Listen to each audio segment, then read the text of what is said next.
Breaking Jain news. Sant Shiromani परम पूज्य आचार्य श्री विद्यासागर जी महाराज की चंद्रगिरी में हुई विनयाञ्जलि सभा में संघ के परम पूज्य मुनि श्री प्रसाद सागर जी महाराज ने आचार्य श्री के साथ का एक संस्मरण सुनाते हुए बताया कि जब उन्होंने आचार्य श्री से पूछा कि आचार्य श्री आपको बार बार परेशानियां क्यों आ जाती हैं, तब आचार्य श्री ने क्या कहा था, लीजिए सुनिए परम पूज्य मुनि श्री प्रसाद सागर जी महाराज से। आचार्य श्री को घी लगाने के लिए गए, एक बार की बात है, निवेदन किया आचार्य श्री बहुत अच्छा घी है, गाय का घी है, स्वर्ण युक्त है, इसमें स्वर्ण का अंश रहता है और ये माल बहुत अच्छा है, लाखों में एक है। आचार्य श्री ने कहा तुम्हारा घी लाखों में एक हो सकता है, मेरा सिर तो करोड़ों में एक है। क्योंकि हमने कहा आचार्य श्री कैसे? आचार्य श्री हमेशा आगम के बोलते हैं, कहते हैं हमेशा। आचार्य श्री ने कहा अभी आप लोग ने जय लगाई ना, 3 कम 9 करोड़ में राजाओं की जय, उसमें मेरा भी नंबर आता है। ये पहला पॉइंट जिसको आचार्य जी हमेशा कोई बात बोलते थे आगम के परिप्रेक्ष्य में बोलते हैं। दूसरा पॉइंट यहाँ की बात है, सन 2018 की बात है, संत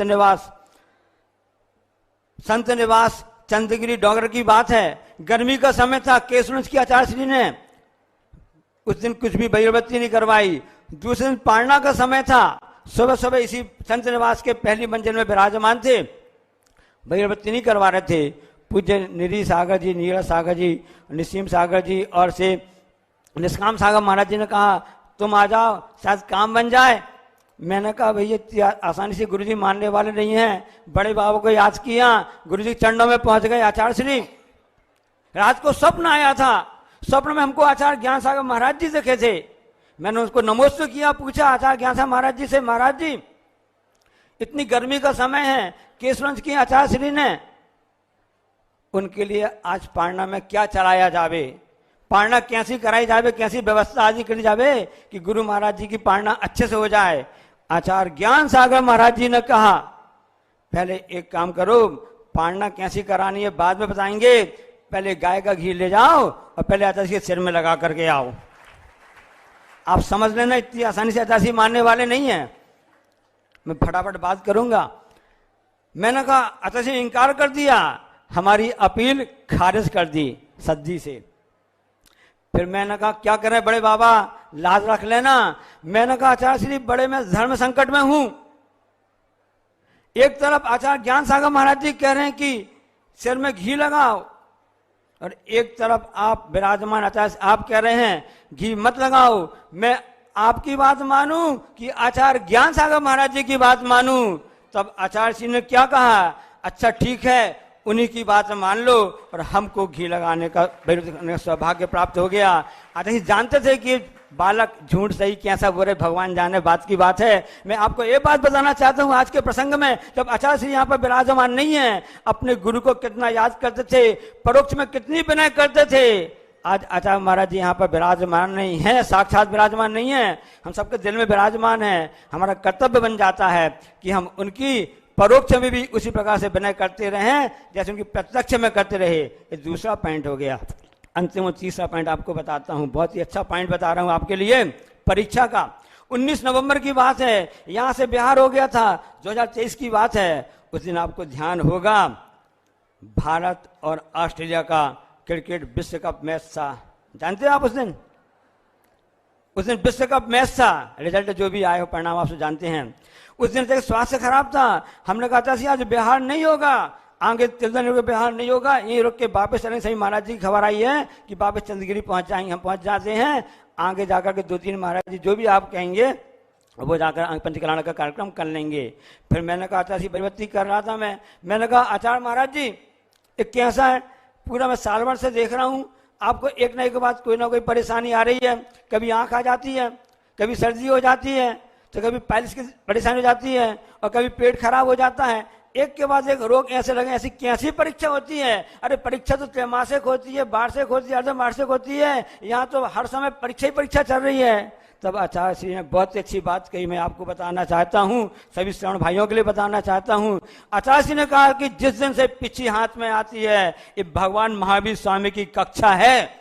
ऐसी वैसी कक्षा नहीं है। महावीर स्वामी की कक्षा में तुम एक दिन की बात करते हो, 1 घंटे की बात करते हो, वहां पर तो पल पल में परीक्षा होती है। और मैं परीक्षा दे के रहूंगा, आगे बात सुनिए, मैं परीक्षा देकर के रहूंगा, नंबर जिसको देना उनकी बात है। मैं तो अपनी परीक्षा पूरे तन मन धन से दूंगा, जो उनका पूरे मनोयोग से दूंगा।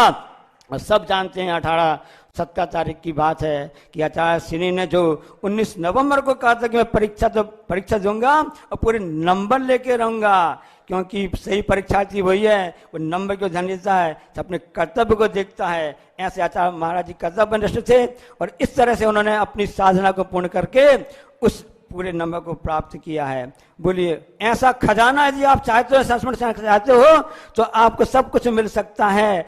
आचार्य श्री के नाम से आचार्य श्री विद्यासागर व्हाट्सएप चैनल है, फेसबुक है, मोबाइल ऐप है, यूट्यूब चैनल है और वेबसाइट है विद्यासागर.गुरु के नाम से, ट्विटर है और इंस्टाग्राम है और भी ऐसी वस्तुएं हैं। आप सब कुछ ये सब खजाना भरा हुआ है।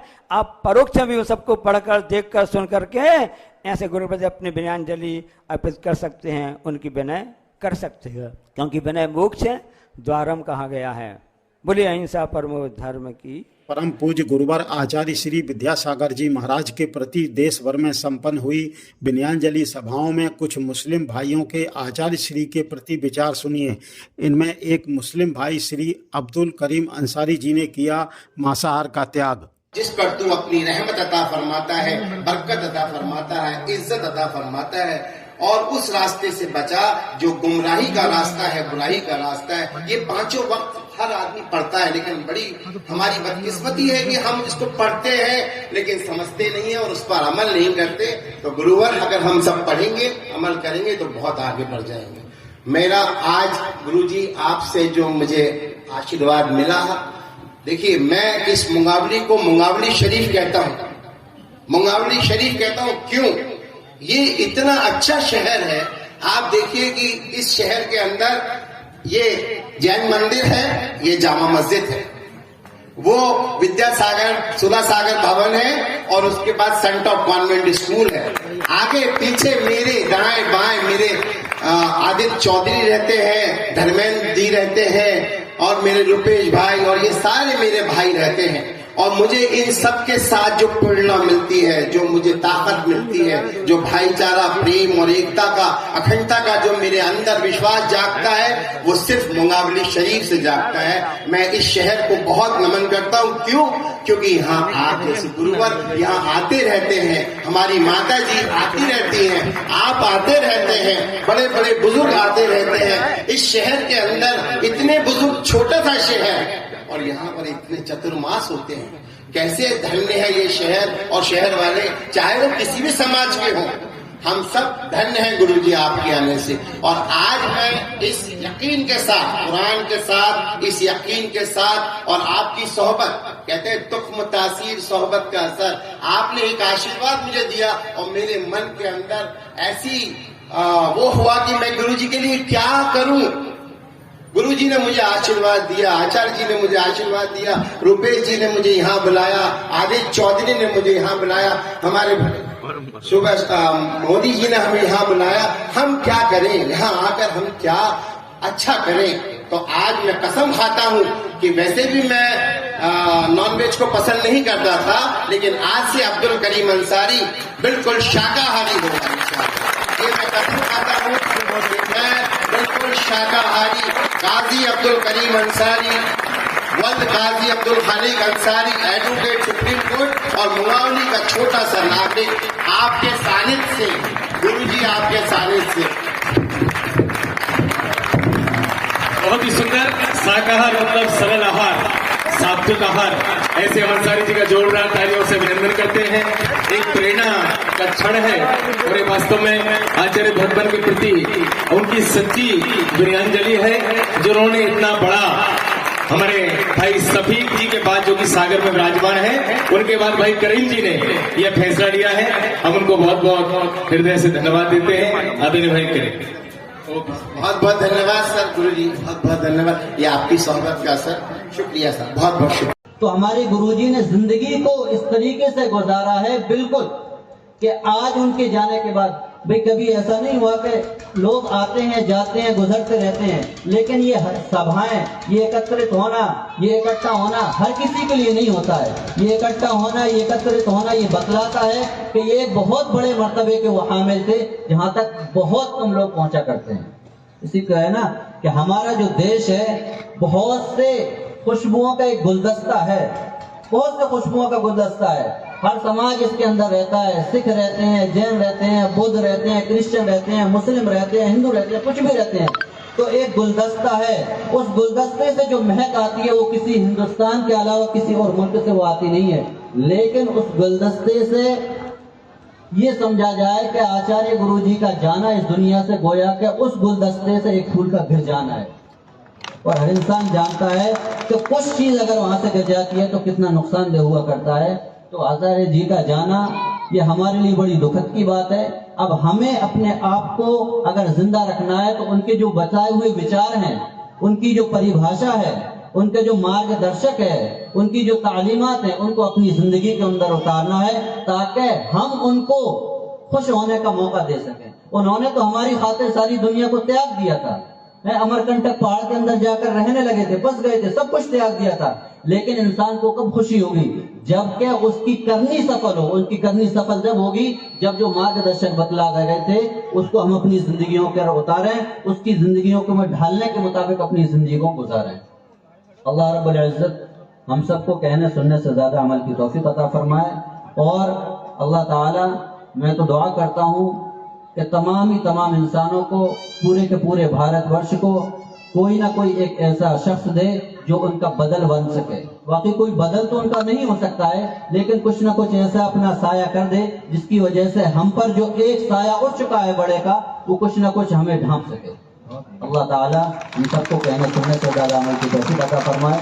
और बहुत बहुत शुक्रगुजार हूँ कि आपने मुझ नाचीज को इस महफिल के लिए बुलाया।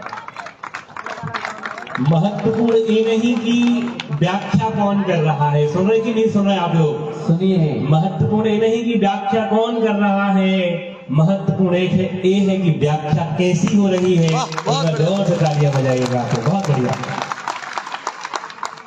आइए इस क्रम में मैं परम शते चुनमुन दीदी से अनुरोध